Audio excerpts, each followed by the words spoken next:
By the end of this video, you're gonna know exactly how to talk to the camera. If you've been thinking about creating content but just can't get over that hump of actually showing your face, doing voiceovers, or talking to a microphone or camera, I will give you some actionable tips and really give you the resources you need so you can start talking to the camera, building your personal brand, and it's ultimately going to be one of the most important skills you need to learn so you can start monetizing and growing an audience. I used to struggle talking to the camera. It took me so many years to figure it out. But after I learned a couple of these tricks and implemented them, it was super easy and it came basically overnight to me. I literally started at ground zero and couldn't talk to the camera, didn't have any confidence, couldn't articulate my sentences or words, but now I'm here and I can make YouTube videos and talk in front of the camera pretty comfortably. So let's get right into it. I split this video up into 3 key categories to build confidence in front of the camera. First one is preparation, setting yourself up for success. How can planning ahead make you feel confident and polished in front of the camera? One, I would always recommend using scripts and outlines for all your videos. For YouTube videos and longer form content, I use outlines. I don't have fully structured scripts. I don't have a teleprompter. I just kind of talk my mind and have different bullet points and ideas to talk from. I find using outlines in longer form pieces of content makes it feel a little more candid. It helps decrease preparation time and also keeps me on track. For short form videos, I do recommend having a script. I write out my hook and my outro, my call to action word for word, because those are pretty important to hit word for word. But the body of the short form paragraphs, I also do bullet points. I just kind of have cues to speak my mind and then I go from there. Break your script into small digestible chunks. When you do these bullet points, just do 1 or 2 sentences and that's it. After I say 1 or 2 bullet points, I look back at my script, which is my laptop over here, and then I say the line. Once I feel like I have the line memorized, I look back at the camera and say my line or paraphrase it, and it just sounds pretty natural and easy. And in terms of getting a teleprompter, these can be really good if you're delivering news or really sensitive information, but I do prefer to just have bullet points or spark notes for my scripts as opposed to like a full word by word script. If you did want to go down a teleprompter route, then you just have to script your videos a little more intentionally, and your pre-production time is going to increase because of that as well.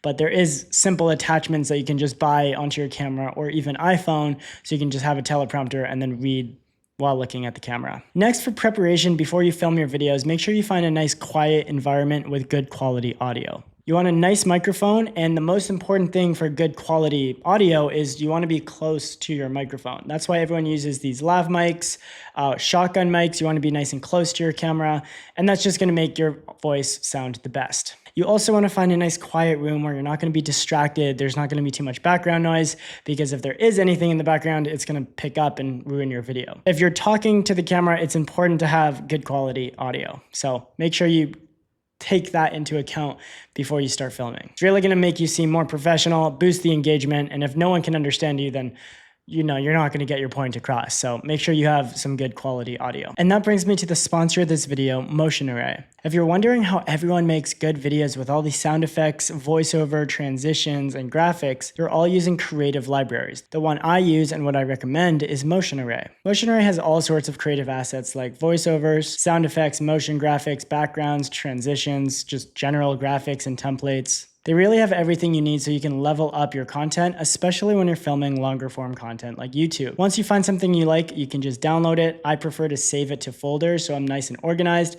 and then I can just drag it into my timeline whenever I need it. Adding professional creative assets is really going to help you elevate your content and add some extra layers into your content. This is going to make sure your videos are way more engaging. It's going to be a perfect way to complement your new skills when talking to the camera. If you wanted to try out Motion Array, click the link in the description. You're going to get $50 off Motion Array on an annual subscription. And now for category number 2, before you start, I want you to get a little more comfortable in front of the camera. Set your camera up, press record, get the lighting, get the scene, everything down, and then just take a moment to breathe.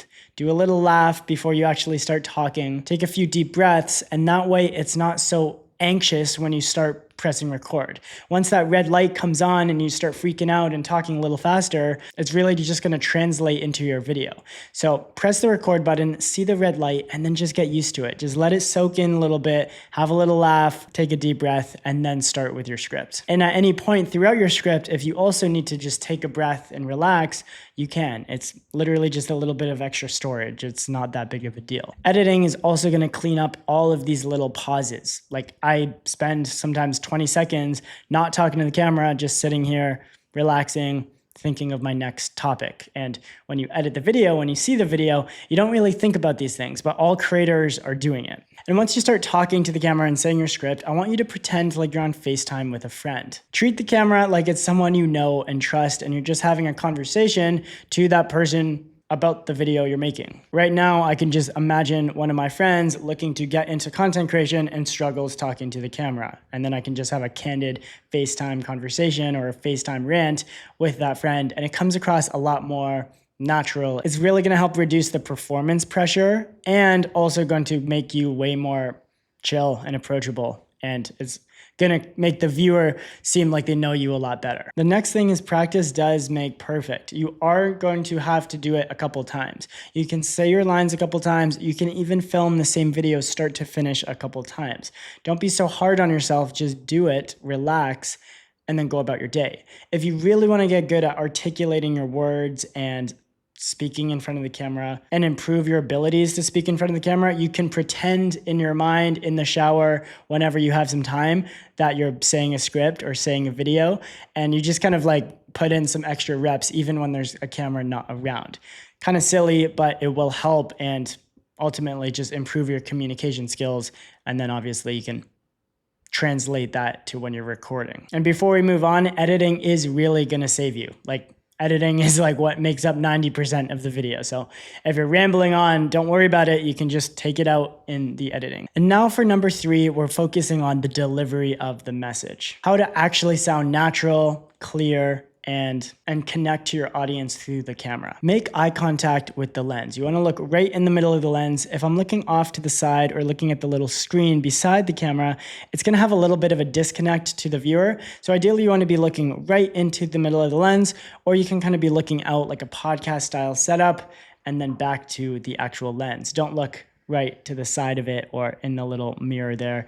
It's just going to feel a little disconnected. Slow down your speech, especially for longer form content. This is going to really convey a lot more confidence, and you're going to also be able to articulate your words. It's going to make you sound more professional, more people are going to understand you, and ultimately you're going to just have a stronger message. For short form content, there is something to say about speeding up that delivery. Nice to just really go fast on short form content, but even if you are speaking fast in short form content, you want to make sure that you're delivering, saying all of the words clearly.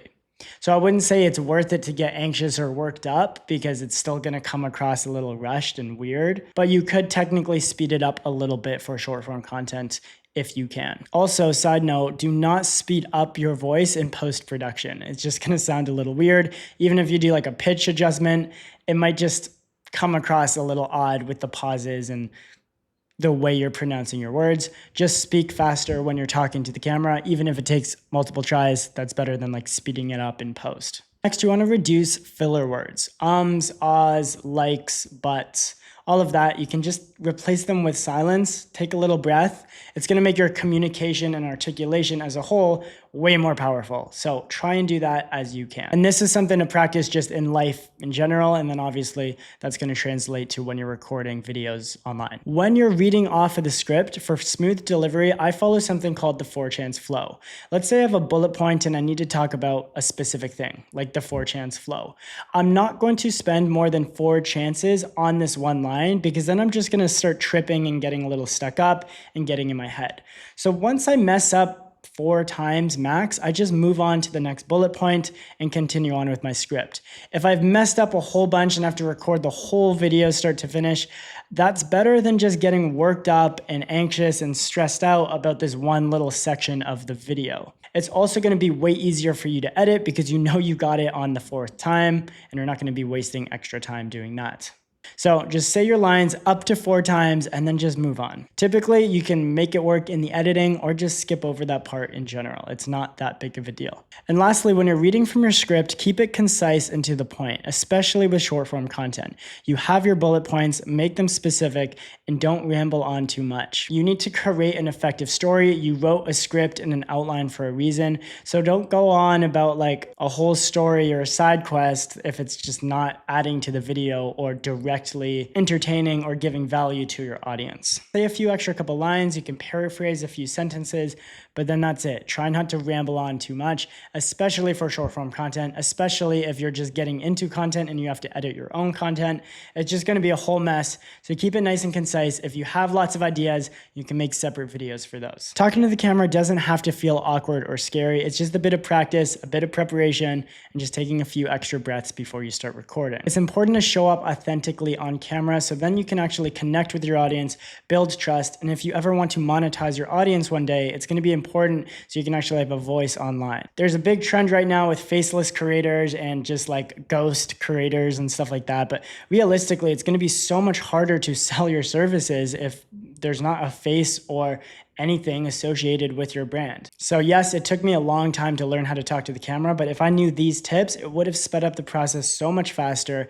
And now I have so much more authority online and it's so much easier for me to promote my products, sponsorships, brand deals, whatever it is you want to do. It's just going to be a whole lot easier if you actually have a voice to share. If you found these tips helpful, hit the like button and hit subscribe. I'm going to talk a lot more about how to create content, how to build your personal brand, and ultimately how to make a full-time living online through good content creation. So let me know in the comments what videos you want to see next or what's the biggest struggles you have with your own content. And with that, thank you so much for watching this video. I will see you in the next one.